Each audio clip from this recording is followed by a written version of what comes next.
இப்போ செய்து காட்ட போகிறது கேப்சிகம் பஜ்ஜிங்க. கேப்சிகம் பஜ்ஜி எப்படி செய்யுதுன்னு செய்து காட்டுறேன். கடலை மாவு கரைச்சி நம்ம வாழைக்காய் பஜ்ஜி போடுவோம்.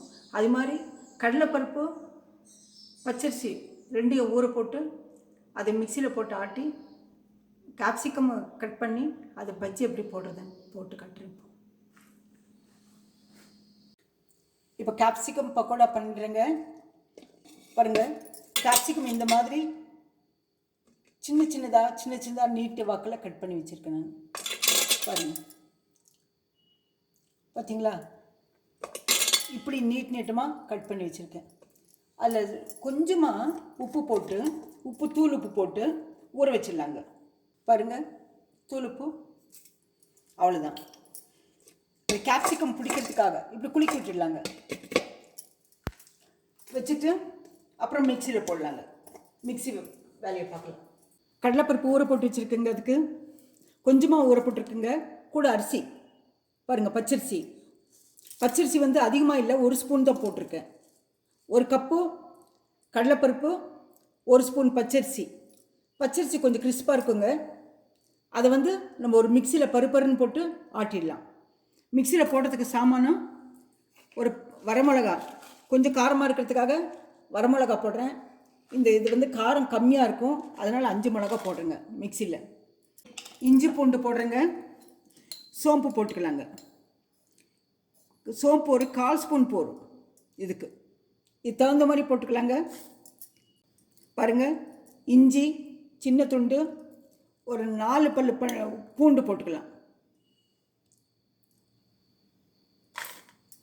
இதை போட்டு நைஸாக அடிச்சிடலாங்க.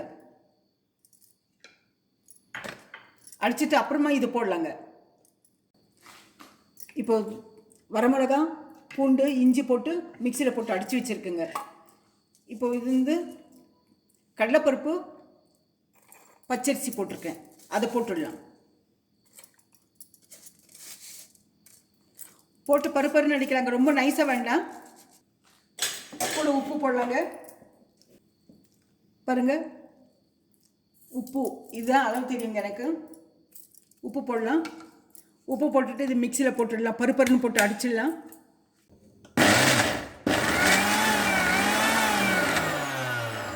மிக்சியில் போட்டு பருப்பருன்னு அடிக்கிறேங்க. அடிச்சிருக்க பாருங்கள்.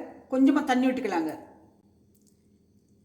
கொஞ்சமாக, அதிகமாக வேண்டாங்க. ஏன்னா இது வந்து தொட்டு எடுக்கிறதுக்காது. கேப்சிகம் அதில் தொட்டு எடுக்கணுங்க, அவ்வளோதாங்க.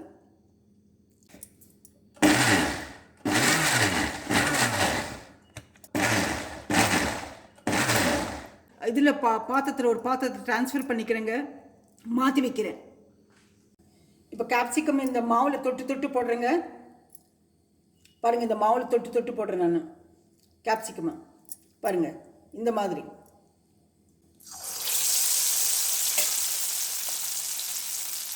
கேப்சிகம் கொஞ்சம் உப்பு போட்டு நம்ம குலுக்கி வைக்கிறது நல்லதுங்க. ஏன்னா அப்போ தான் உப்பு பிடிக்குங்க உள்ளுக்குள்ளே.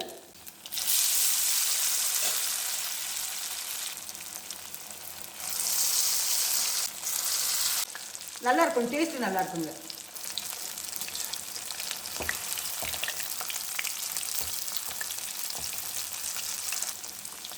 நல்லா கிறிஸ்பியாக இருக்குங்க. கேப்சிகம் இந்த எண்ணெயிலே வெந்துடுங்க. நல்லா சாப்பிட்றதுக்கு ரொம்ப டேஸ்ட்டாக இருக்கும். சின்ன உதிரை வருதுன்னு சொல்லிட்டு விட்டுடாதீங்க.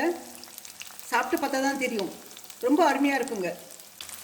சாயந்தர நேரத்தில் ஸ்நாக்ஸ் கொடுக்கலாங்க. குழந்தைங்களுக்கு இது செய்து காட்டினாக்க செய்து கொடுக்கும்போது ரொம்ப சந்தோஷப்படுவாங்க.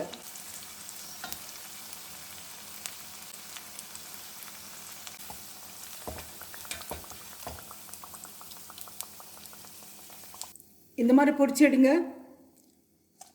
பொரிச்சு எடுத்துக்கிட்டு இதை வந்து டொமேட்டோ சாஸ் தொட்டு சாப்பிடும்போது நல்லா இருக்குங்க அவங்களுக்கு, குழந்தைங்களுக்கு. பாருங்கள், கேப்சிகம் பக்கோடா செஞ்சுருக்கேங்க. இனி இருக்குது, சாப்பிட செய்கிறேனுங்க நான். நல்லா கிறிஸ்பியாக இருக்குங்க. கேப்சிகம் காய்கறி சாப்பிட்ட மாதிரி ஆகும், பக்கோடா சாப்பிட்ட மாதிரி ஆகும். இந்த ரெசிபி பிடிச்சிருந்தா லைக் பண்ணுங்கள், ஷேர் பண்ணுங்கள், கமெண்ட் பண்ணுங்கள், சப்ஸ்கிரைப் பண்ணுங்கள். மறக்காமல் பெல் பட்டன் ப்ரெஸ் பண்ணுங்கள். அடுத்த ரெசிபியில் பார்க்கலாம்.